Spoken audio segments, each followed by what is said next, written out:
नमस्कार, मैं शालू सिंह आप सभी का बहुत बहुत स्वागत करती हूं समाधान इंडिया में। दर्शकों, रविवार को उद्योग विभाग हस्तकरघा रेशम एवं हस्तशिल्प निदेशालय की ओर से रेशम कृषकों की प्रमंडल स्तरीय कार्यशाला अग्र परियोजना केंद्र बेंगाबाद में आयोजित की गई, जिसकी अध्यक्षता सहायक उद्योग निर्देशक पीताम्बर झा ने किया।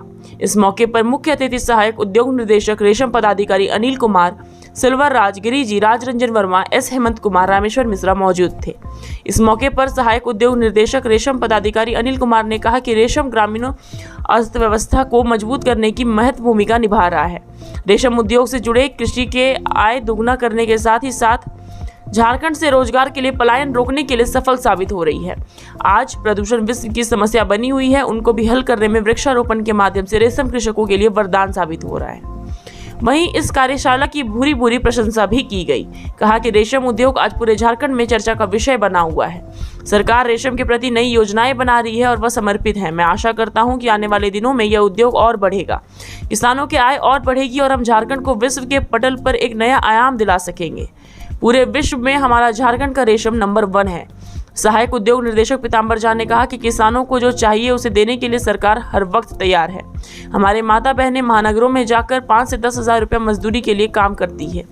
मैं फक्र के साथ कह सकता हूं कि बेरोजगारी को दूर करने में रेशम विभाग की अहम भूमिका है। पर्यावरण को हमने संतुलित किया है। हमने अपने किसानों के बलबूते हमारे किसानों ने झारखंड को जंगल जमीन की संस्कृति को बनाए रखने में अहम भूमिका निभाई है और यदि झारखंड रेशम से जुड़ता है, झारखंड संस्कृति को अच्छी बनाए रखने में सहयोग करता है, तो हम अगले पायदान पर जाने से कोई नहीं रोक सकता है। कहा, रेशम से जुड़िए। झारखंड रेशम के उत्पादन में देश की नहीं विदेशों में भी नंबर 1 है। तसर सिल्क में हम विदेशों में भी नंबर 1 है। वहीं विभिन्न जिलों में आए हुए सहायक उद्योग निर्देशक ने भी अपनी अपनी बातों को रखा। वहीं उत्कृष्ट कार्य करने वाले 17 कृषकों को पुरस्कार देकर सम्मानित किया गया। इसके पूर्व अतिथियों ने दीप प्रज्वलित कर कार्यक्रम को शुभारंभ की। मंच का संचालन सेवानिवृत्त वरिष्ठ परियोजना पदाधिकारी मोहम्मद नईम ने किया। मौके पर प्रधान लिपिक अशोक कुमार महाराज, दिलीप राम केसरी, पंकज कुमार, रामेश्वर यादव, सुरेंद्र यादव, मनीष कुमार, अंजलि पंकज यादव, त्रिपुरारी यादव, सिकंदर मंडल सहित सैकड़ों की संख्या में कृषक, महिला, पुरुष मौजूद थे। ब्यूरो रिपोर्ट, समाधान इंडिया। आज का जो कार्यक्रम है सर, इस कार्यक्रम की क्या विशेषताएं हैं?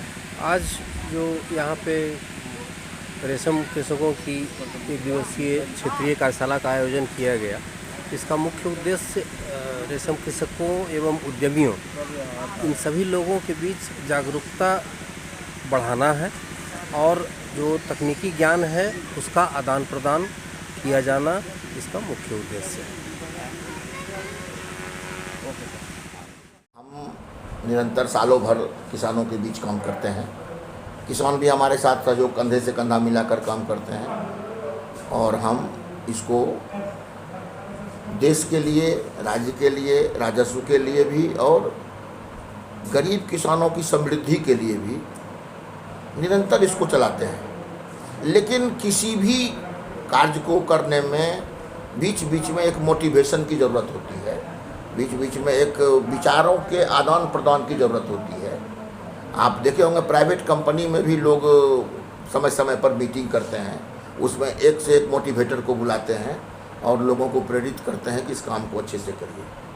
तो ये जो कार्यशाला है हम साल में करते हैं अपने क्षेत्र के लिए, ये कार्यशाला, इस कार्यशाला का उद्देश्य यही है कि विभिन्न विभागों के जो विद्वान हैं या जो कार्यकारी पदाधिकारी हैं, वो उनका समागम हो इस कार्यक्रम में और हमारे जो किसान जो रेशम से, जैसे मान लीजिए अभी क्या हो रहा है कि रेशम से सिर्फ कोकून बन रहा है।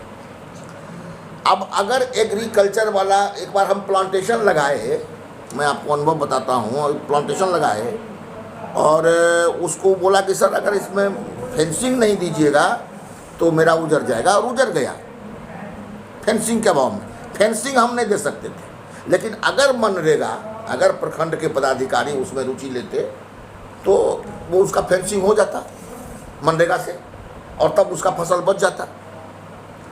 तो ये इंटरलिंकिंग जो है, इंटरकनेक्ट करने का है अलग अलग डिपार्टमेंट से, अलग अलग प्रशासनिक पदाधिकारी जो ज़िले में हैं उनको हम अपने क्रियाकलाप से अवगत भी कराते हैं लाइव अवगत कराते हैं, वो किसानों से भी पूछते हैं, और किसान की जो समस्या है जो से हमारे पैटर्नल डिपार्टमेंट के लिए सेरिकल्चर डिपार्टमेंट के लिए सोल्व करना संभव नहीं है, उसमें अगर डीसी के यहाँ कोई फंड है या एग्रीकल्चर में कोई फंड है या और किसी ब्लॉक में कोई फंड है तो उस फंड से उसको वो फुलफिल करते हैं। इन्हीं उद्देश्यों को लेकर गेट टुगेदर, एक दूसरे को एक जगह बैठाना, एक साथ बातचीत करना, शेयर करना, और उसमें एक दूसरे के विचारों का आदान प्रदान कर एक दूसरे की समस्याओं को सुनना और उसका समाधान करना। जैसे आपका जनता दरबार है तो उसमें सिर्फ कुछ सुनाने वाले होते हैं, कुछ सुनने वाले होते हैं, समाधान वहाँ नहीं होता है। यहाँ है कि अगर किसान की कोई समस्या है जिसके चलते उसका उपज कम हुआ या उपज नहीं हो पा रहा है या और किसी और मूलभूत सुविधा की ज़रूरत है तो उस पर समाधान होता है, उस पर रास्ता बताया जाता है किसानों को। अभी तो हमारे कुछ टीम नहीं आई, हम लोग किसानों को मोबाइल का सिम भी देते हैं जिसमें उनको बीच बीच में हर सप्ताह में 3 दिन उनको आता है मैसेज कि आप अगर तसर की खेती कर रहे हैं या इवन धान की खेती कर रहे हैं तो आपको कब कौन सा खाद डालना चाहिए, कितनी मात्रा में डालना चाहिए, उसका क्या इम्पैक्ट होगा, आपको कहाँ बेचना है, कहाँ अधिकतम मूल्य आपको मिल सकता है, ये सारी चीज़ें जो हैं इस पर कोऑर्डिनेशन होता है।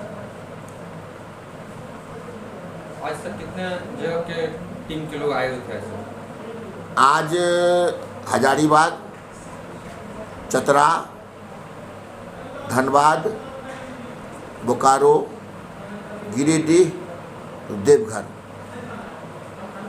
इन सभी जिलों के किसान आए थे, जिसमें अधिकांश संख्या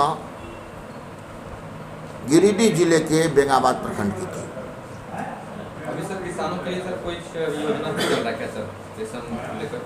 रेशम देखिए, हमारे यहाँ क्या है कि किसान जो खेती करते हैं, ये कीट पालन का काम जो करते हैं, तो उसके लिए जो एसेट जिस तरह का है, जैसे मान लीजिए उसको सिकेचर चाहिए, उसको आरी चाहिए, तो आरी एक दिन में ख़राब नहीं होता है।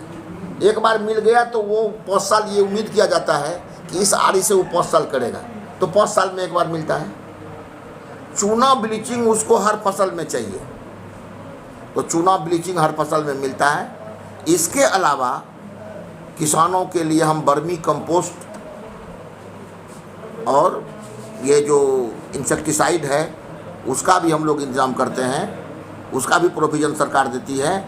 किसान अगर अपने पौधे में डालना चाहे, जंगली पौधे में काम करके, तो उसको हम लोग देते हैं। हमारे यहाँ एक वन्य क्लस्टर है, आज सुने होंगे आप, वन्य क्लस्टर वाले को पुरस्कार मिला, सिद्धवा सिंगा वन्य क्लस्टर है। उसमें 10 रेशम दूत, 58 बीज कीट पालक और रेस्ट जो है वो वाणिज्य कीट पालक है। इसको हम लोग ऑटोनॉमी संस्था बनाए हुए हैं।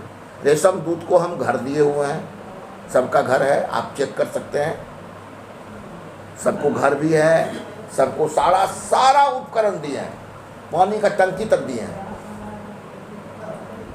उसको हर साल अपने से अंडा बीज पैदा करने के लिए हम लोग वर्किंग कैपिटल भी दिए हैं 60,000 रुपये का, 10 रेशम दूत को। अंतिम में संदेश सर आपका छोटा सा। अंत में मेरा संदेश यही होगा कि अधिक से अधिक लोग, ये सहायक खेती है, सहायक व्यवसाय है, जिसमें बिना किसी लागत के किसान 25 से 50,000 रुपया 3 महीने में महज धान से लेके धान की कटाई तक में कमा सकता है।